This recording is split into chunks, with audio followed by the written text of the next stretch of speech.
been heading in the right direction for a good length of time now. We must be getting close. I can feel it. Victory is in sight! Hooray! As soon as we get to base camp, Paimon wants a bowl of hot soup and some barbecued meat.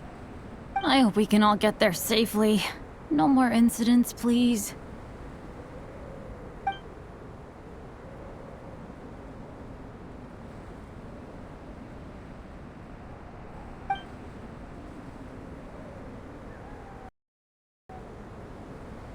Hey, what's on your mind? You seem a little distracted. Something's up, isn't it? Are you hungry? Cold? Shall Paimon hug your head to warm you up?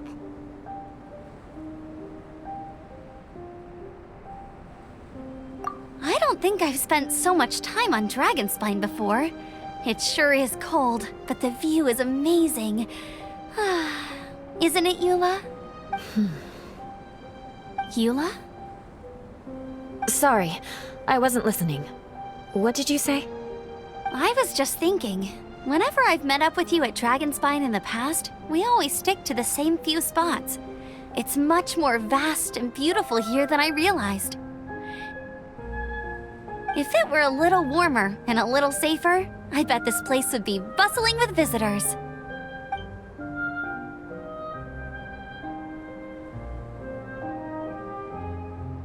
I agree. People are put off by the cold and have an aversion to danger. They don't realize that there's much to explore beneath the icy exterior, if you were willing to spend the time and energy. Albedo, is this the way down? Yes. I think there are several routes in this area. Does the path fork off here? It looks like it does. But maybe it doesn't. My head's still a little fuzzy from the impact. I'm kinda dizzy too. I keep thinking things are swaying a little. Maybe I'm just hungry. Either path will work for us. The smaller trail is less worn and harder to see, but it's also shorter. Since everyone is weary, I suggest we take the shortcut. Follow me.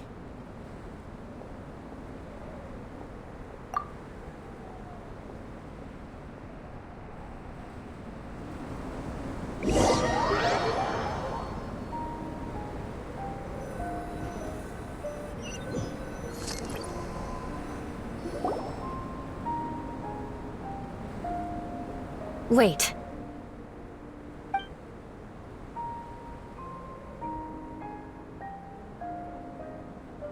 Bennett and Amber don't look well.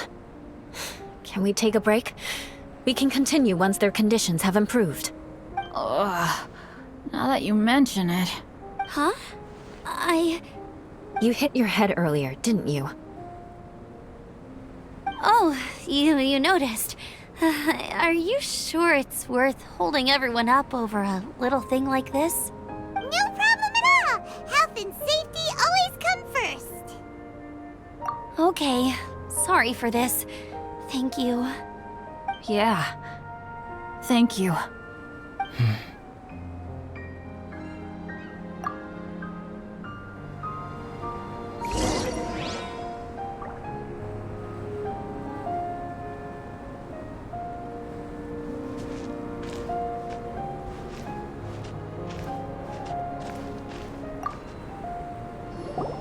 Drinking some water can help with the dizziness. Oh, and lying flat on your back helps too. Thank you, Bennett. Seems like you really know your stuff. Well, when life gives you lemons. Bennett, weren't you feeling dizzy too? Stop pushing yourselves, both of you. Get some rest. We'll continue when you've gathered your energy.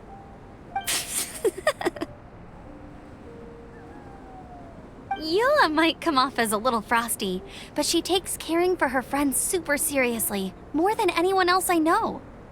Every time I see that look on her face, I'm just like, stop staring at me!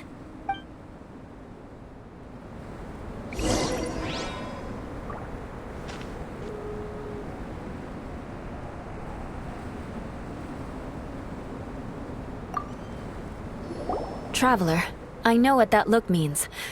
What's on your mind? Maybe seasoned veterans have an instinct for it. I sense it too. Something seems to have changed, but I can't confirm for sure. It could be difficult to verify. It might be imprudent to speculate out loud, but I believe you know what I am referring to. Traveler, I think... you...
Albedo, what's...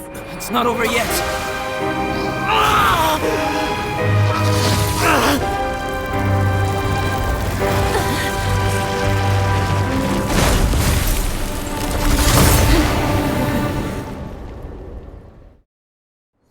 Brace yourselves.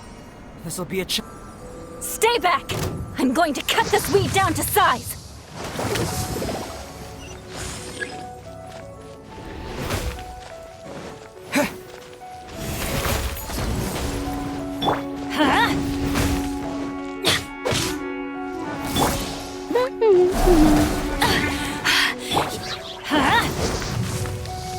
Teamwork is dreamwork!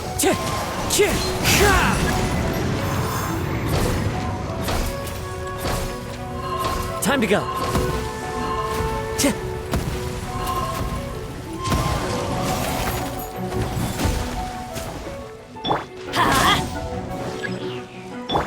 Go, Baron Bunny! Wind Strider.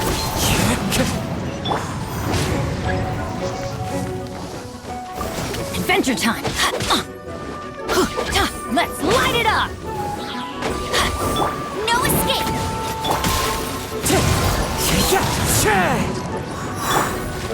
Let's light it up! Off we go!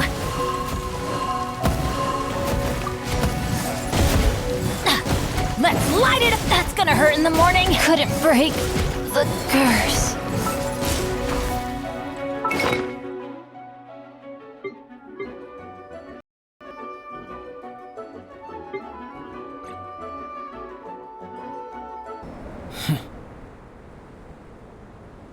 What in the world was that thing? One moment it was human, the next it was a plant! Is everyone alright? We're fine. But can you please tell us what's going on?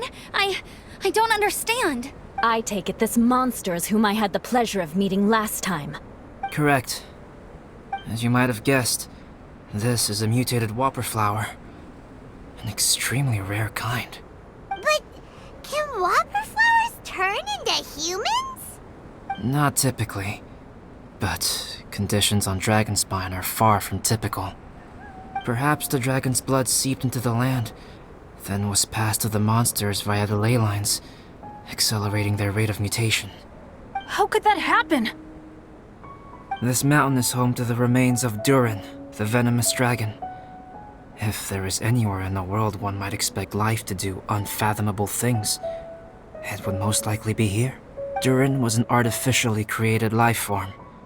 Its existence is nothing short of a miracle, and proof of countless possibilities. In other words, is a cradle of life's profoundest mysteries. A vast and terrifying hotbed of possibilities. The avalanche. It must have been the work of this imposter. Agreed. All the other troubles you faced on the way down could also have been its handiwork. My guess is that it was targeting everyone that I've had contact with. Right, I forgot all about that.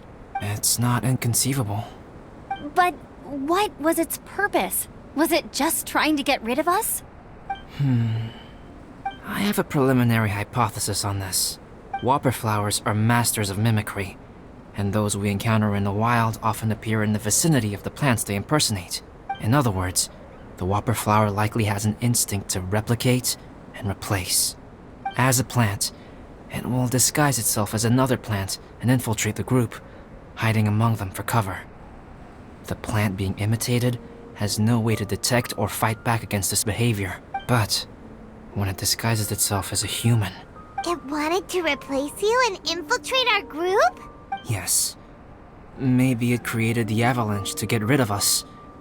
I predicted this eventuality, so I availed myself of the avalanche to hide and lure it out. It was watching us the whole time, and when it saw that I had disappeared, its instinct was to take my place.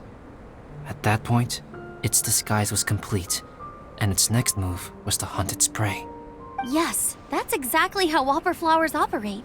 So when it approached and attacked Joel, what was that? A trial run? Perhaps. Or maybe it enjoyed posing as a human, and wanted to experience what it felt like to be human. We're fortunate to have discovered it in time. I think the Traveler was the first person other than Albedo to notice something was wrong. Traveler, how could you tell the real me and my imposter apart? I want to know too. I had no idea the other guy was an imposter. They looked exactly the same to me. I see. It goes to show how difficult it is to impersonate a human. This mutant whopper flower tried its best to replicate the original exactly, but still managed to miss some details. Unbelievable. To think that Dragonspine creates such terrifying possibilities.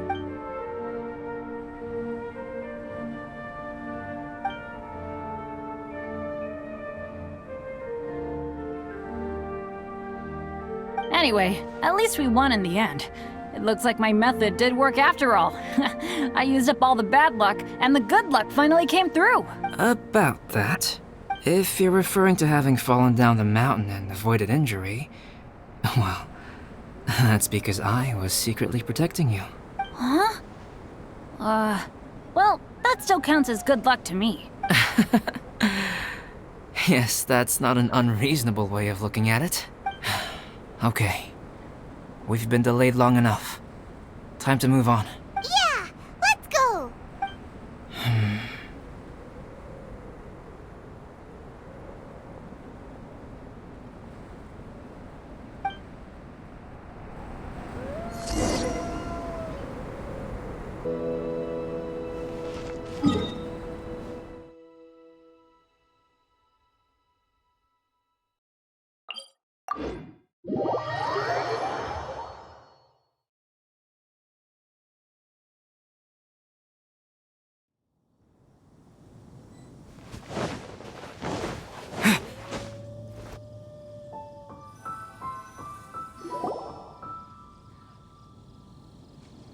Woohoo! I'm back!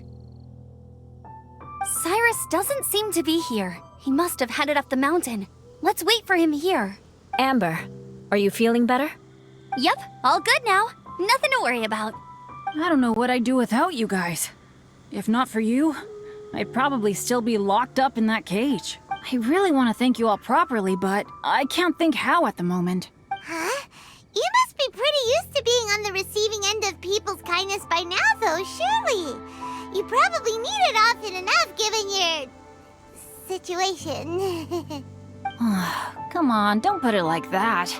Sure, plenty of people have shown me kindness before, but that doesn't mean I will ever take it for granted.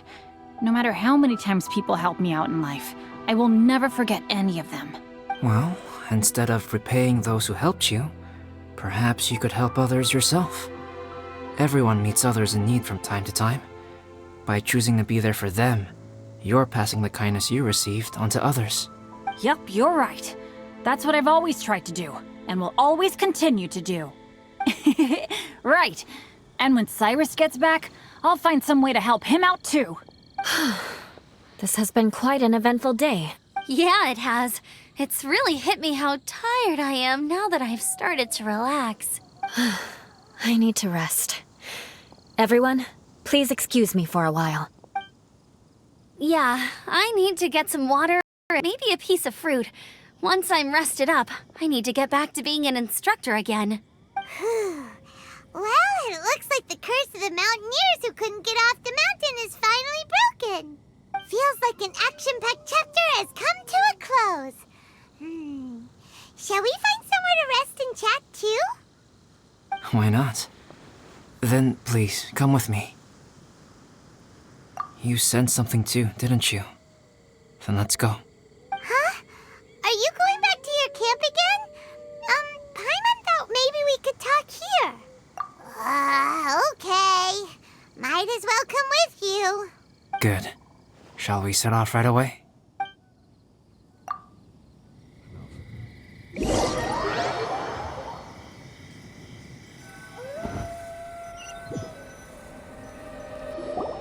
Sorry for bringing you back here once again. Some topics are best discussed in private. Is this about the imposter? That's right. I have to say, Traveler, I'm very surprised you noticed the difference between me and the imposter. Yes, this mark. Perhaps it's where it all began. Ooh, sounds like the beginning of a big story. Keep going. Well, I can't deny that what I'm about to say does sound like something from a children's storybook. So, what do you think this diamond-shaped mark means? A tattoo? A crest? Something else? No. Consider it a birthmark. Have you ever seen an intricate glass ornament and wondered how it was made? Well, one method for crafting with glass is a technique known as glass blowing. Glass blowing is not a widely known art in Teyvat.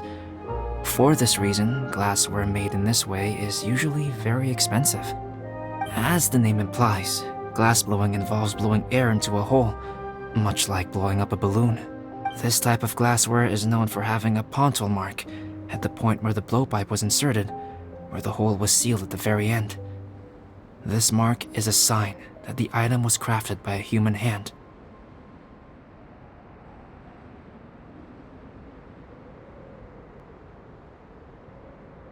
Sounds kind of amazing. It is a wondrous and beautiful art form. Alice says that these marks are seen as proof of the maker's fine handiwork, the only flaw in an otherwise perfect work of art. My mark is something similar to this. The difference between synthetic and natural life lies in the directional flow of the life force. The energy of a natural life form flows out from within. That's why flower buds bloom and curled leaves unfold. And it's the very reason we watch and wonder at blossoming flowers. Creating life artificially, on the other hand, involves, to a certain extent, the introduction of an external source of energy into the embryonic life form. When the hole where the life force was infused is sealed at the end, it leaves a mark not dissimilar to the pontil mark in blown glasswares. The alchemical substance drips and spreads out in all directions, resulting in this rather ingenious diamond shape. Wow, so that's where it came from. This mark is a sign of my artificial origins, and proof of my imperfection as a human. I presume that the imposter intentionally avoided replicating this mark, so as not to become less than perfect himself.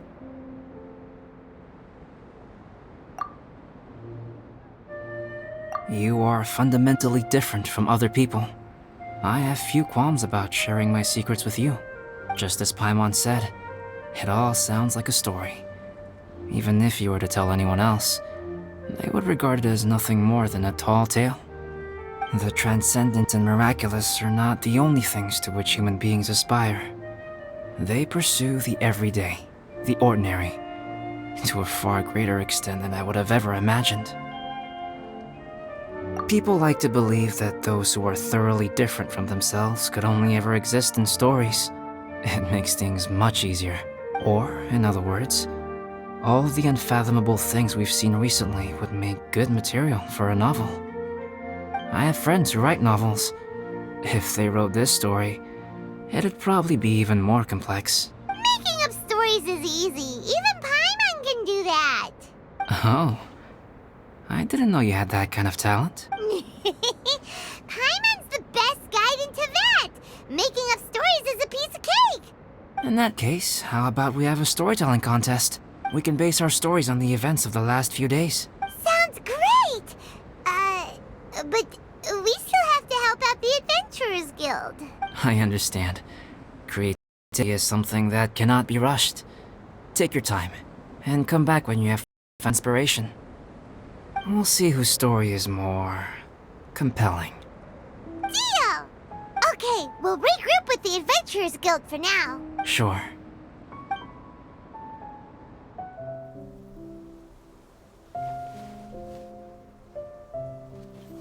My story.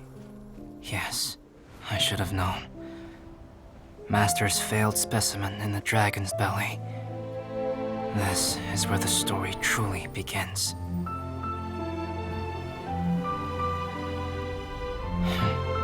If we switched places, if you were the survivor, then as the abandoned experiment, the failure of the primordial human project, I'd want to replace you too. I would replicate your appearance, study your alchemy, and create miraculous life forms to divert your attention. I would wait for the right moment, then dispose of you in the Traveler, the sole person to have known your secret. And then, I could finally experience the joy of being brought into the world.